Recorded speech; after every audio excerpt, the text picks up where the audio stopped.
Tu crois que travailler plus dur, être plus brillant, plus rapide, plus compétent, va naturellement te faire monter? Alors écoute bien ceci.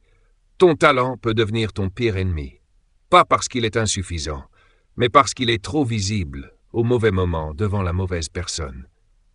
Si tu veux évoluer dans ta carrière, dans le business, dans l'argent, si tu veux éviter les blocages invisibles qui détruisent des trajectoires entières, cette vidéo est l'une des plus importantes que tu écouteras. Parce que je sais exactement ce que tu ressens. Tu veux bien faire. Tu veux prouver ta valeur. Tu veux montrer que tu es capable, peut-être même indispensable. Tu te dis, si je fais mieux que les autres, on va me remarquer. Si je surpasse les attentes, je serai récompensé. Et parfois, c'est l'inverse qui se produit. Ton supérieur devient distant, ton mentor change d'attitude, les opportunités se raréfient, et tu ne comprends pas pourquoi. C'est là que commence le vrai jeu du pouvoir. Robert Greene l'explique très clairement à travers cette première loi. Ne jamais faire de l'ombre à celui qui est au-dessus de toi. Pourquoi? Parce que le pouvoir ne fonctionne pas sur la logique, il fonctionne sur la perception et l'ego. Un maître, ce n'est pas seulement quelqu'un de compétent. C'est quelqu'un qui s'est construit une identité autour de sa position. Et quand tu le surpasses ouvertement, même sans arrogance, tu menaces cette identité. Tu n'attaques pas son travail, tu attaques ce qu'il croit être.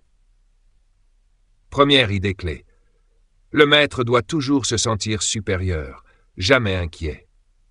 Dans plusieurs passages, Robert Greene montre que les dirigeants, les rois, les chefs tolèrent l'intelligence tant qu'elle les sert, mais deviennent dangereux quand elle les éclipse. Quand tu brilles trop fort, tu ne deviens pas admirable, tu deviens suspect. Et à partir de là, le rapport change. Tu n'es plus un atout, tu deviens un risque. Ce mécanisme est humain, universel, et totalement inconscient chez beaucoup de leaders. Et c'est là que beaucoup de personnes talentueuses sabotent leur avenir sans le savoir. Deuxième idée clé. Il faut faire paraître le maître plus intelligent grâce à toi. Greene insiste sur un point fondamental. Les personnes les plus puissantes ne veulent pas être surpassées, elles veulent être renforcées. Celui qui monte intelligemment ne dit pas « Regarde ce que j'ai fait ». Il suggère subtilement « Ton idée a été décisive ». Même si, en réalité, tu as fait 1 minute de réflexion de plus, même si tu as vu plus loin, même si tu as corrigé une erreur. Ce que tu protèges ici, ce n'est pas son orgueil par faiblesse, c'est ta trajectoire par intelligence. Troisième idée essentielle. L'erreur fatale, c'est l'humiliation publique. Corriger un supérieur devant tout le monde, le contredire frontalement, montrer que tu sais mieux.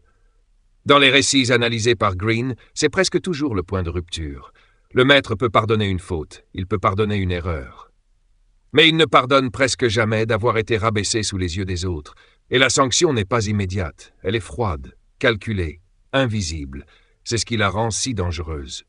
Alors que faire? Se taire? Se diminuer? Se censurer? Non. Et c'est là que cette loi devient puissante. Quatrième idée. La vraie supériorité, c'est se camoufler. Tu peux être plus compétent, plus stratégique, plus visionnaire. Mais tu dois choisir quand et comment cela se voit. Les personnes qui réussissent durablement comprennent une chose. Elles laissent le maître croire qu'il est au centre, pendant qu'elles construisent en silence leur propre pouvoir. Elles gagnent du temps, des alliés, de la liberté. Et surtout, elles survivent assez longtemps pour vraiment gagner. Si tu retiens une seule chose aujourd'hui, retiens ceci. Dans le monde réel, ce n'est pas le plus brillant qui gagne, c'est le plus lucide. Cette vidéo n'est pas là pour t'apprendre à te cacher. Elle est là pour t'apprendre à avancer sans te faire détruire. Maintenant que tu comprends pourquoi cette loi existe, passons à ce qui compte vraiment. Comment l'appliquer sans te trahir?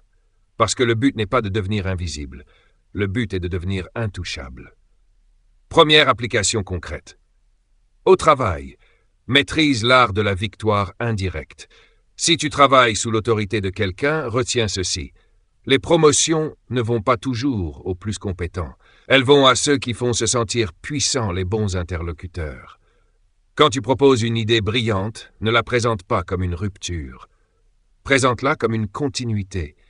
Au lieu de dire « j'ai trouvé mieux que ce qu'on faisait avant », dis plutôt « en partant de ce que tu as mis en place, voilà une piste pour aller encore plus loin ». Même résultat. mais perceptions totalement différentes.